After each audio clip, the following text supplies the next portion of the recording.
Welcome to the Global Gaming Business Podcast, the industry's first and longest running podcast, now in our 17th year. I'm Roger Gross, the publisher of Global Gaming Business, and this week our podcast features an interview with David Cordish, the chairman and CEO of the Cordish Companies, on the 10th anniversary of the opening of Maryland Live and how his interest in gaming began. This week's podcast is sponsored by IGT with its newest MLP theme, Prosperity Link, which is a hit and performing at over 3 times versus House, according to the Eilers June report. Learn more at igt.com/prosperity. Welcome to the Global Gaming Business Podcast. My special guest today is David Cordish, the head of the Cordish Companies, and we're here to talk about the 10th anniversary of your first gaming property, Maryland Live. David, thanks for joining us. It's good to see you again. Well, my pleasure to be here. And I certainly don't want to start the interview with a correction, but you're sort of right and you're sort of wrong. Maryland Live was our first ground up gaming casino resort that we own 100% of. Right. But we had built from the ground up 2 of the great casinos in America, the 2 Hard Rocks in Florida. Yes. And when I say we built, we were the developer. We put up all the equity. Right. We got financing. We did the design. We did everything. Right. And Jim Allen was an employee of the Cordish Company in Baltimore. We took him to Florida, and he's been there ever since. He's magnificent. I think one of the top couple gaming gurus in the United States. But those were our first 2, the one in Tampa and the one in Hollywood. Right. That's right. Yeah. But this was the first one you wholly owned and operated as well. And I remember being there 10 years ago with Rob Norton showing me around, and it really kind of blew me away. It was really a fantastic property. Well, thank you. And Rob is still with us, and that's right. Heads up Cordish Gaming nationwide. And I'd love to have you back because, Roger, even as sophisticated as you are in gaming, you would not recognize the place, because the Maryland law that we were subject to 10 years ago was slots only. And we didn't have a poker room. We didn't have card games. We were constrained land-wise, right, that we've corrected. So we couldn't build a luxury hotel, which we've now done. We couldn't build a luxury hall, as we call it, sure, the entertainment complex, mm-hmm, and a number of other retail things. We couldn't, of course, do sports book, and none of that was legal. And one by one, they became legal in Maryland, and we've added them. And I think, without any real fear of contradiction, Maryland Live now is one of the top few casino resort entertainment complexes in the United States. Certainly, by our revenues and our number of visitors, we'll be approaching 800 million GGR this year. Sure. That's getting up there. Yeah, no question. I mean, it's an amazing property and producing amazing revenue for sure. So it's part of your idea for the live concept. I mean, you've done this in many cities now. Xfinity Live in Philly, and then now I know you've done it in St. Louis and Kansas City. Where did that idea come from, and really what makes it successful? Well, it's a great question, and I'll try to take you back a little to give you the history of it. So the Cordish Company, as you know, we're almost 115 years old now. As a development company. My grandfather started it. Right. My dad was active. Dad was till he was 93, worked full time. Wow. I'm the 3rd generation. Blake, John, and Reed are the 4th. We actually have a 5th now. Yeah. And he's a dealer. Asher Cordish, one of my oldest grandsons, is a certified blackjack dealer and deals at both. He's still at the University of Pennsylvania, but summers and weekends, sure, right, at both Philly Live, because he's at Penn, and Maryland Live. Anyway, we've been 5 generations now. So what were we until the late 90s? is a real estate development company. Mm-hmm. And we developed from the ground up over that time about 85 million square feet, having nothing to do with casinos. Right. And what our specialty was, we did mixed use and we did residential and hotels and office and everything else, but was an entertainment focus in the mixed use projects, where it was not only an entertainment focus, but we were the operator. Right. So there's some fabulous development companies, Simon and Taubman and Federal Sure. Realty and all these. They lease space to third parties. Mm-hmm. So do we. But decades ago, we decided we would also become a tenant. Right. And whether it's a restaurant or a bar or a live musical venue or a comedy or a jazz, we wouldn't call them Cordish. We sometimes are named after a famous chef, Right. a famous ball player, whatever. And over the decades, we now have 200 and some venues that we run, and we cluster them Mm-hmm. around the plaza. Right. The plaza may be indoors, climate controlled, it may be outdoors, and we call those live entertainment districts. Mm-hmm. We went to the U.S. Patent Office and we got the name live, all in caps with an exclamation point, copyrighted, 30, 40 years ago. Right. And if you see a live hotel, if you see a live casino, or you see a live entertainment district, it's Cordish, because it's our copyright. And in many ways, it was the live entertainment operations which got us into gaming. And unlike other developers who lease space, Right. and you lease the Barnes and Noble, they have to sell the books. If you lease the Phillips Seafood, they have to sell the crabs. Mm-hmm. We were used to operating. When Chief Billy of the Seminoles called in the late 90s and said, I have 2 licenses, one in Tampa, one in Hollywood. We do bingo. We want $1 billion Vegas style casino. Are you interested? Well, I knew where the locations were. Who wouldn't be interested? Sure. You know, Florida with tourists and guests, residents are, 75 million people. Who wouldn't be interested? My first question to the chief was, why are you calling me? We've never done a casino. This is in the late 90s. Right. He says, I know that. I know that. He says, I'm calling you for a very simple reason. Everybody else has turned us down. And I said, that's fair. And he had called Caesars, and he had Sure. called Steve Wynn, had been there, and you name them. And for various reasons, they couldn't see their way to doing a $1 billion casino off of a bingo license. Right. Well, we were able to figure it out. And I think what gave us the courage to get into gaming was it didn't scare us to have 4,000 or 5,000 employees in a venue. Right. Because of live. That's a long-winded answer to your question, but it was a damn good one. And it didn't bother us because we had been operating venues, not Sure. casinos, but venues for a long time. So did that kind of wet your whistle for gaming then? Did you see No that the possibility? Yeah, no question. And look, gaming is, nobody knows better than you. It's a fantastic way to make a living. Right. You're entertaining people. It's a good social experience. You're employing thousands of people at good pay. And you clearly, if you pick your locations right, ought to make $1 or $2. Mm-hmm. The odds are the house wins. Right. And so it's just math, and you need volume. Right. So volume is dependent on your location. Sure. and how well you run it.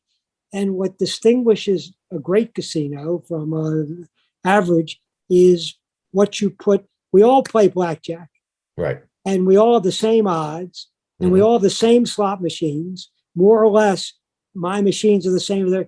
So what makes the difference is what else you do to make it an experience. Right. So we knew we'd be good at that. And it's a great business.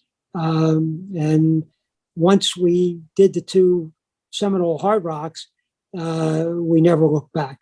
So okay. So you were in Atlantic City early on by developing the outlet mall in Atlantic City. Why didn't you pick Atlantic City to begin with to start your gaming empire? That's a great question that I don't know the answer to. Well, I can help you a little bit. We got into Atlantic City because the governor then called us and said they had a public-private partnership with the Rouse Company. Right. Very, very good development company. Doesn't exist anymore, but back then they were very good. And it kind of fell apart after a number of years. Nothing happened. So the land from the convention center to the backside of the casinos, right, about 8-10 blocks, was vacant. And their dream of a major retail draw wasn't happening. Anyway, our real estate company, that's the kind of thing we do, public-private. Right. And it turned out it was a fantastic partnership. We were married by the governor's office to the Casino Redevelopment Authority. Right. Jim Kennedy, who I'm sure you know. I know him very well, yes. There are very few public servants I have ever met as effective as Mr. Kennedy. And we formed this partnership to develop the eight blocks over a period of time, and to do it with very high-end major, Polo and these kind of tenants. Right. And it worked. Yeah. And to this day, that was 20 some years ago. Yeah. Yeah. The walk, as we called it, is prospering. And so we got in because we were asked to do this retail project. I looked at, there's a couple casinos we did look at hard. But, for one reason or another, it didn't. I think we looked at the Tropicana. We looked at building on Bader Field. I like Atlantic City. I think Atlantic City has real potential to this day. Sure. And it has its ups and downs, but, you can't beat the tax rate. Right. You can't beat the Atlantic Ocean, that beach. The beach is as fine as any in the world. Right. With that beach, the sand. So, I wouldn't close the door in Atlantic City ever. Well, Bader Field is still open if you want to come in. I think that what they're talking about there is kind of ludicrous. I think with your experience and knowledge of how the East Coast works, I think you'd be the perfect developer there. But well, thank you. It's a good tip. I haven't looked at it in a while. I will. Okay, great. I always like Bader. So let's go back to talk about live. I mean, you mentioned all the stages you went through there, from the slot machines to the table games, and I remember, they were painful steps, each one of them. Now we got sports betting, and it's retail sports betting is up and running, doing very well, but it seems like they're dragging their feet on mobile sports betting. What's going on there? Roger, I've never known you to be understated. A lot of people think, he's pretty aggressive, and he does a good job of emoting. You just understated when you talk about Maryland and mobile betting. It is screwed up beyond comprehension. Now, the good news is Live is doing every month over 50% of the total sports betting in the state. Really? Wow. And all you just look at the monthly statistics put out by the state. Right. We'll do anywhere from 52 to 57% of the total, which is not bad work considering we're competing against MGM, right, Caesars, Penn National, Churchill, and they're all splitting up the other 40%. One of our reasons for success is we partnered with FanDuel. Right. we're their exclusive partner in the state of Maryland, and they've been a very good partner. But now to answer your question, Maryland passed a law several years ago authorizing mobile sports betting. It's authorized. Right. And that you could have it in your casino. Mm-hmm. Okay.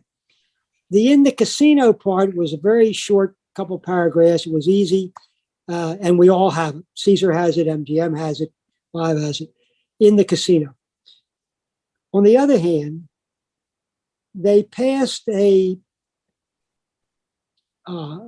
committee structure that was part of mobile, in which it's a commission. It's called I forget the name of it, but you call it Equal Opportunity Commission. Sure, right. That's not the wording, but that's what they meant, which may be a good idea, but implementing it, Mm-hmm. it is difficult. Yeah. And they did a study, this commission did, and that took a year or so, and they didn't like their own study. Right. The industry had nothing to do with it. So they're now commissioning another study. And until all the studies are done, they can't even get to the question of how to implement mobile. And I just couldn't tell you remotely when that will be and what year it'll be. It'll be sometime. Sure. And what it will really look like. Yeah. Maryland basically has a law that says unlimited mobile licenses. Mm-hmm. You can have one on every street corner. Yeah. Theoretically, that's Sure. what it is. Well, how do you implement that? And does the operator of the 7-Eleven who's going to have mobile sports betting has to be licensed? And what is his net worth? And somebody makes a bet, can he pay it off? And Right. It's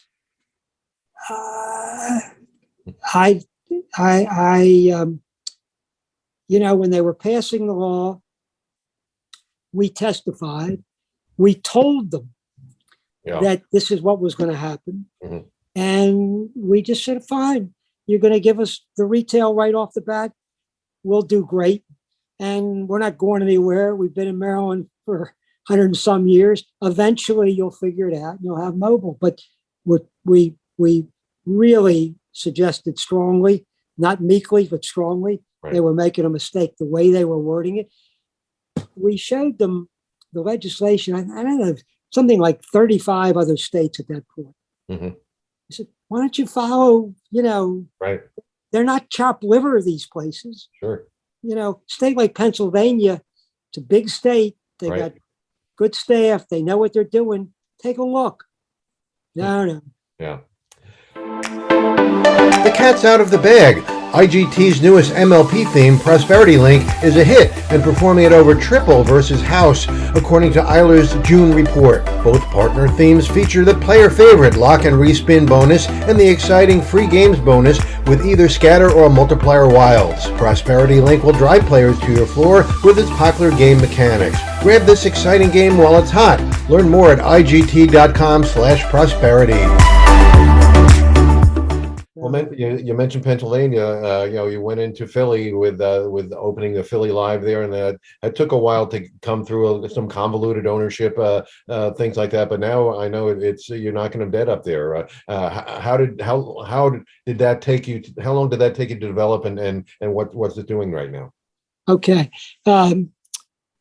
first of all, the location, which had a lot to do with our winning the license, was the last full casino license issued by the state of Pennsylvania. It really was a fluke. They had authorized 13. They gave out 13 years ago, way back.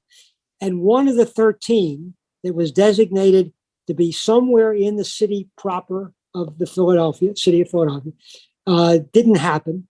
And people had to give it back, the ownership, and the state put it back out to bid. You could bid anywhere you wanted in the city. There were very good people involved. Mohegan Sun bid, Wynn bid. Right. We decided the place to put it was in the middle of the stadium district, where you have, as you well know, on one parking lot, the Eagles, the Phillies, the Flyers, and the 76ers. Right. Virtually nowhere in America does that exist.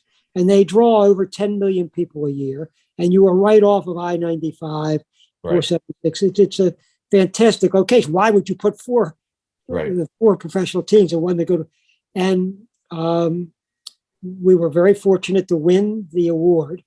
We had a partner that we bought out because our view was to build really a first-class facility, and we just felt we wanted to call it live. Right. That the best thing to do was to own it 100%. We built Philly Live, as I say, right in the stadium district, in the midst of COVID. It was not easy. It was not fun. Sure. We opened in the middle of COVID. Right. So there were mandates of every kind from the city. The city was very aggressive with its mandates. So they didn't apply to anything outside the city limits. Right. And while we are barely in the city where the stadium district is, we're really, you could almost say we're not, but legally we are.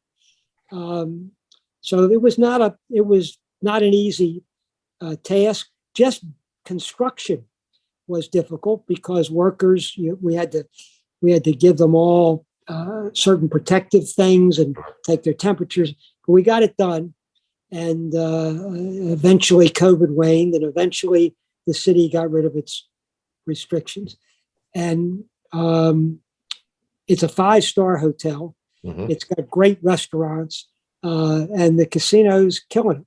Yeah. We have a very close partnership with the Phillies, and they were kind enough to allocate by a permanent written agreement surface parking at our front door to complement our garage parking. Okay. So that we have two front doors. You want to park on the surface for free. It's what I call the Phillies agreement with us, or you want to come into our garage. Yeah. And we did that at Maryland Live. It took us years to get the surface. Right. We opened with a 5,000 space garage. It really helped when we were able to also, some people don't want to go in a garage. Right. Sure. Other people don't care. They prefer it because it's climate controlled and take the elevator. Okay. When you can give them both, you're well ahead of the game. Yeah. Yeah. And it's, we've been able to add a lot of entertainment at Philly, just the same way we do it. At Maryland Live this weekend, we have Dave Chappelle. Yeah. And we have boxing, we have wrestling, and we're doing the same thing in Philadelphia. And it's a good formula. And actually, we've learned, we were a little surprised, that the two are close enough together. It's a 2-hour drive. Right. We're getting customers from Philly who come down to try Maryland and vice versa. Same rewards program. Sure. Right. So it's been a good story. Yeah, that's great. And then in Western Pennsylvania, you opened a mini casino outside of Pittsburgh. Then that looks like it's doing very well also. It is. That's a gem. It's in the county of Westmoreland. We're right next to, it's a good football throw to the Steelers training camp and kind of headquarter type building, and really good community.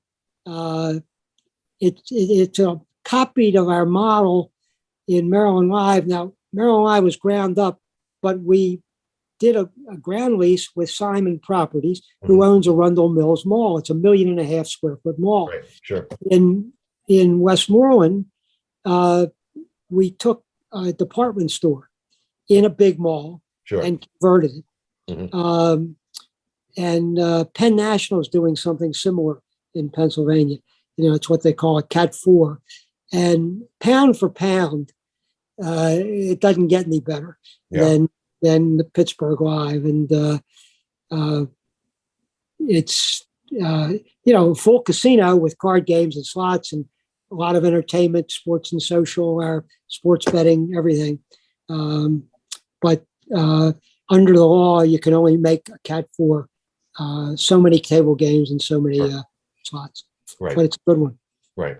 So you also got entree into the Pennsylvania online gaming and sports betting markets there. How's that been performing for you?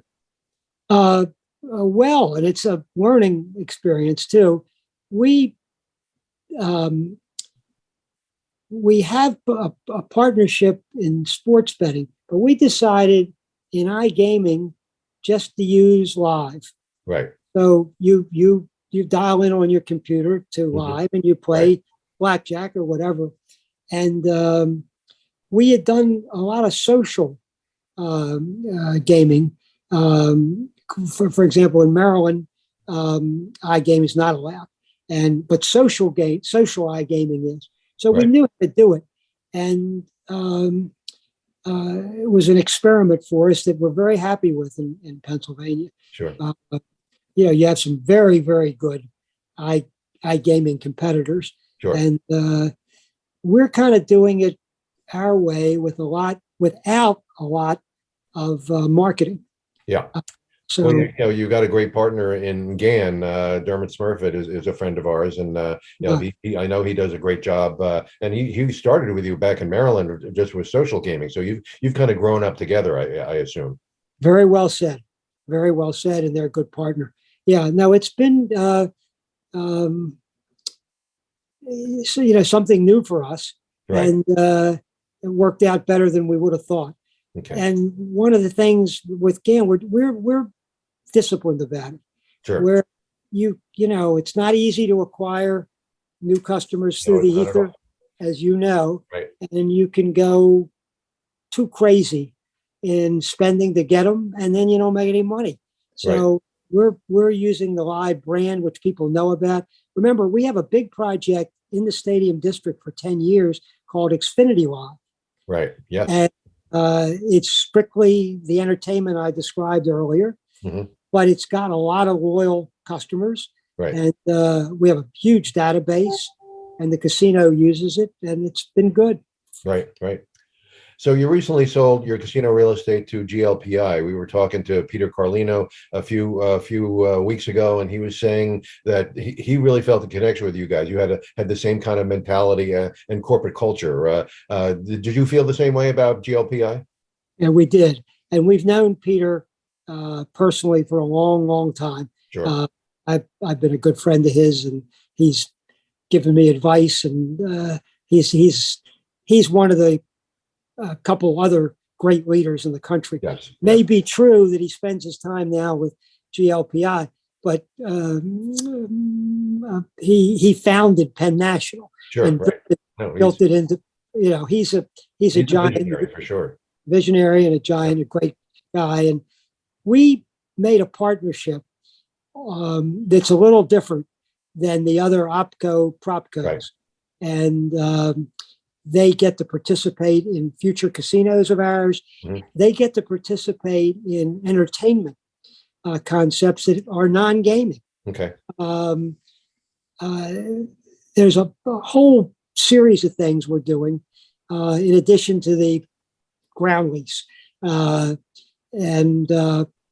it's worked out. We're already exploring together 3 or 4 things, so that it was much more of a joint venture looking to the future than simply a ground lease payment on existing revenue. Sure, absolutely. So you've got a lot of good executives that have worked for you, and they worked for you for many years. Jay and Rob, and I can go down the list. Carmen, we on this call. We've also got Kim Townsend. People that have been with you from the start. And is that the loyalty you feel to these people? How much credit do you give them for the success of the company? Well, I give them all the credit. And no question, in answer to your question, we have loyalty to them. The important thing is, though, their loyalty to us. Yes. I was at the casino in Maryland Monday morning, and we did an award, and we gave out some special gifts to employees who had been with us from day one. And of course, you don't know, you know Travis Lamb, and you know Sure, Rob right. Gordon, you know Carmen. There were 60 employees that came up to the podium that we gave this award to, been with us since day one. That's, I think, remarkable. And there's no question, that's why we're successful. Yeah. They create the vibe with the customer. Right. And the fact that they stay with us must mean they're reasonably happy with us and with the family and the atmosphere. They imbue that to the customer, and that's where you win it or lose it. Sure. So, You mentioned that Cordish has been a family business for over 100 years now, and your three sons are in the business. I mean, that must feel good to be able to pass on this business to them. Where would you like to see them take the Cordish Companies? I definitely, well, let me back. It's a hard question. I know this, they'll grow it. And I know this, we'll be in businesses we're not in today. Yeah. How do I know that? I just look at our history. Yeah. So the gaming division we're definitely going to grow and stay in. The real estate, we're definitely going to grow and stay in. We have a private equity division that we're definitely going to grow, and it's been very successful. The fourth major division is Entertainment Concepts Incorporated, I alluded to. We made a big decision, and it's really my sons, it wasn't me. Previously, to a few years ago, that division only grew in Cordish-owned developed properties. So if you wanted a Cordish Sports and Social, fine. You went to Maryland Live, you went to Pittsburgh Live, you went to Philly Live. Sure. But now we are going into other people's projects and with our venues. So we have a country western concept called PBR, and we're going in Simons, we're going in Federal, we're going in Taubman's, we're going in all around, so that division can now grow not twice as fast, but 4 or 5 times. How many projects can we do at one time? Sure. Well, I don't care who you are, you do one big project a year. But if you open yourself up to other people's projects, it's a different story. So clearly that's one avenue that they're taking the company. But we have a movie company. We've had it for 30 years in Hollywood. It's called Seventh Art Releasing. Seventh Art is the movie industry is considered the seventh art. Okay. And it's a small little thing. But it's almost 30 years old. Business is business. And if you can run a business, it's just like you do running your business is getting along with people and it's problem solving. Right. That's what business is all about. I am convinced you could run a plastics manufacturing company if you put your mind to it. Sure. You don't know anything about plastics. You don't know anything about manufacturing. If you put your mind to it, it's the same problem solving as in your business. And I think we could too. So what we will do, I'm not sure. Right.